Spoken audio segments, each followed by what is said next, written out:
더불어민주당 윤관석 수석대변인입니다. 오전 브리핑하도록 하겠습니다. 국민의 편가르기 리스트 공화국, 문화예술 지성을 죽이고 야만의 시대를 열었던 주역들이 오늘 특검에 출석합니다. 특검은 조윤선 작성, 김기춘 총괄, 박근혜 승인, 블랙리스트의 총체적 진실을 밝혀야 합니다. 박영수 특검팀은 조윤선 문체부 장관이 문화예술계의 블랙리스트 작성을 지시했다는 증거를 확보하고 오늘 오전 조윤선 장관을 피의자로 소환해 조사하고 있습니다. 특검이 압수한 문체부 직원들의 컴퓨터에는 조윤선 장관의 지시로 블랙리스트를 작성한 정황이 다수 확보되었고, 이에 따른 문체부 관계자들의 진술도 확보한 것으로 알려졌습니다. 더 이상은 조윤선 장관이 모른다, 알지 못한다는 앵무새와 같은 동호 반복으로 빠져나갈 구멍은 없습니다. 지난 국회 청문회에서 자신은 블랙리스트 작성을 지시하지도 관여하지도 않았다고 끝까지 잡아댔던 위중죄 또한 반드시 처벌받게 될 것입니다. 조윤선 장관에게 남은 것은 고위공직자답게 이제 블랙리스트 작성에 관한 모든 것을 국민 앞에 실토하고 응당의 죄값을 받는 것 뿐입니다. 그것이 이 땅에 문화예술인에게 마지막으로 용서를 구하는 길이라는 것을 엄중하게 지적합니다. 특검은 블랙리스트를 둘러싼 의혹을 철저하게 밝혀내어 문화예술계에 대한 권력의 조직적 개입과 직권남용, 정치 검열의 진상을 밝히고 모든 책임자들을 엄단해 주기를 바랍니다. 작성을 지시했던 조윤선 장관과 이를 총괄했던 검은대원군 김기춘 전 비서실장, 최종적으로 보고받고 승인했던 박근혜 대통령까지 블랙리스트에 관한 모든 책임자들의 죄값을 낱낱이 물어야 합니다. 김기춘 전 비서실장과 조윤선 문체부 장관에 대한 즉각적인 구속수사와 특검팀의 철저하고 강도 높은 수사를 촉구합니다. 재벌기업은 이재용 부회장 구속영장을 낡은 관행을 끊는 새로운 사회 건설의 성장통으로 삼아야 합니다. 이재용 삼성 부회장에 대한 구속영장 청구를 두고 재벌기업들 중심으로 항변의 목소리가 높습니다. 가뜩이나 경제가 어려운 상황에서 기업들에게 부담이 될 것이라는 주장들입니다. 대한민국을 대표하는 세계적 기업의 사실상 총수인 이 부회장에 대한 구속영장을 청구하며 특검도 고민이 깊었을 것입니다.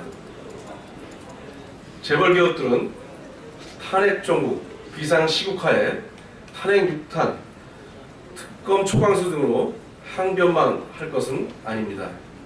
왜 기업 총수들이 번번이 구속되고 법정에 서는 일이 되풀이되고 있는지 재벌기업들 스스로가 먼저 통렬하게 반성해야 합니다.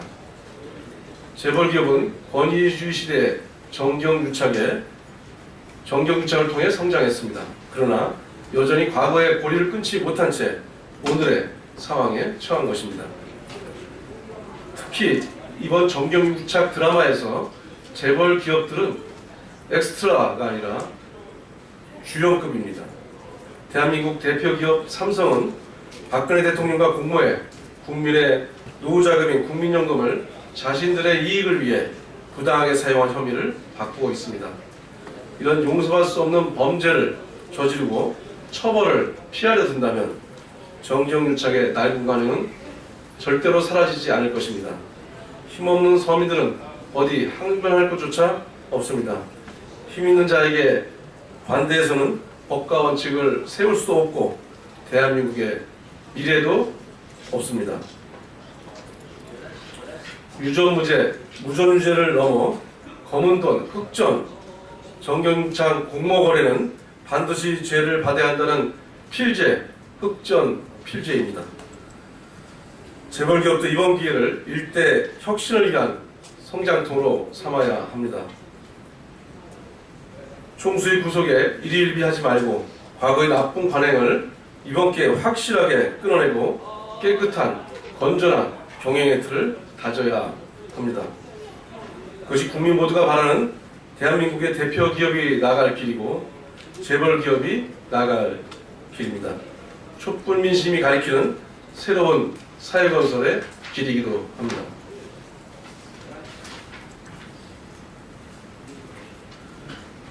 반기문 전 총장의 반정치가 정치 교체인가? 반기문 전 총장이 오늘은 공화를 찾아 노무현 대통령 묘소를 참배했습니다.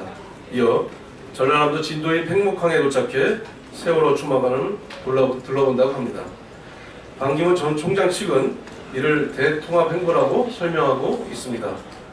반 전 총장의 민생 행보는 민폐 행보라고 지적받고 있습니다. 특히 AI 방역 현장 방문은 AI 사태의 심각성을 전혀 모르는 태도였습니다.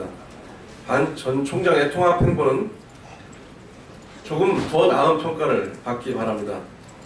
봉화에서는 보훈의 진심어리 참배를 해야 할 것이고 팽목항에서는 적어도 세월호 유가족에게 상처를 주는 언행은 자제하기를 당부드립니다. 반기문 전 총장은 기국장에서 정치 교체를 일성으로 외쳤습니다. 그러나 보여주는 행보가 구태 정치와 무엇이 다른지 국민들은 알 수 없습니다. 높은 분의 순시와 같은 그의 행보는 권위주의 시대의 권위적인 태도를 떠올리게 합니다. 더욱이 주변에 함께하는 사람들은 모두 이명박, 박근혜 정권의 사람들입니다. 국민의 심판을 받아야 할 사람들과 함께 정치를 바꾸겠다니 대략 난감합니다. 반기문 전 총장이 주장하는 정치가 정치를 오히려 더욱 휘하고 있습니다. 반기문 전 총장의 정치가 반정치가 아니라면 이제 정치 교체의 구체적인 내용을 국민들에게 자세하게 설명해야 합니다. 그리고 도대체 어떤 세력과 함께할 것인지 박근혜 정권과 국정농단 세력을 심판하는데 본인은 동의하는지 분명하게 밝혀줄 것을 반기문 전 총장에게 촉구합니다. 박근혜 대통령이 최순실의 더블유K 파트너사인 뉴3사에 3천억 원대의 평창 동계올림픽 시설 공사를 맡기도록 지시해 이권 챙구기를 도우려했다는 진술을 특검이 확보한 것으로 전해졌습니다. 안종범 전 수석과 김종 전 차관 등이 누슬리사의 수주를 도우려한 정황이 이미 드러난 바 있는데 그 배경이 박근혜 대통령의 구체적인 지시에 따른 것으로 확인된 것입니다. 끝도 없이 증거들이 쏟아져 나오고 있습니다. 그러나 여전히 박근혜 대통령과 최순실 등 비선 실세들은 모든 혐의를 부정하는 후한무치한 태도를 보이고 있습니다. 특히 어제 헌재에 출석한 최순실은 모른다는 말만 130여 차례를 하는 등 자신과 관련한 일체의 혐의에 대해서 잡아댔습니다. 왜 나에게 묻느냐? 내가 참여했다는 증거가 있으면 구체적으로 말해보라. 어제 오늘 일도 기억나지 않는다. 이런 식의 답변은 죄의식이 전혀 없는 뻔뻔한 태도로 보는 사람들을 분노케 함을 넘어 질리게 만들었습니다. 조금의 반성도 기대할 수 없는 후한무치한 사람들입니다. 헌법 위에서 군림하며 국정농단을 벌인 세력들이 오만과 뻔뻔함으로 오히려 국민들에게 싸움을 걸고 있는 것입니다. 이러한 오만한 권력자와 비선 세력이 다시는 대한민국에서 발붙이지 못하도록 조금의 관용도 없이 추상 같은 법의 모습을 보여주어야 합니다. 그것만이 저들의 방향무도함을 심판하고 법이 살아있음을 보여주는 길입니다. 헌재와 특검의 무도한 권력자와 비선 세력을 단호하게 심판해 줄 것을 촉구합니다.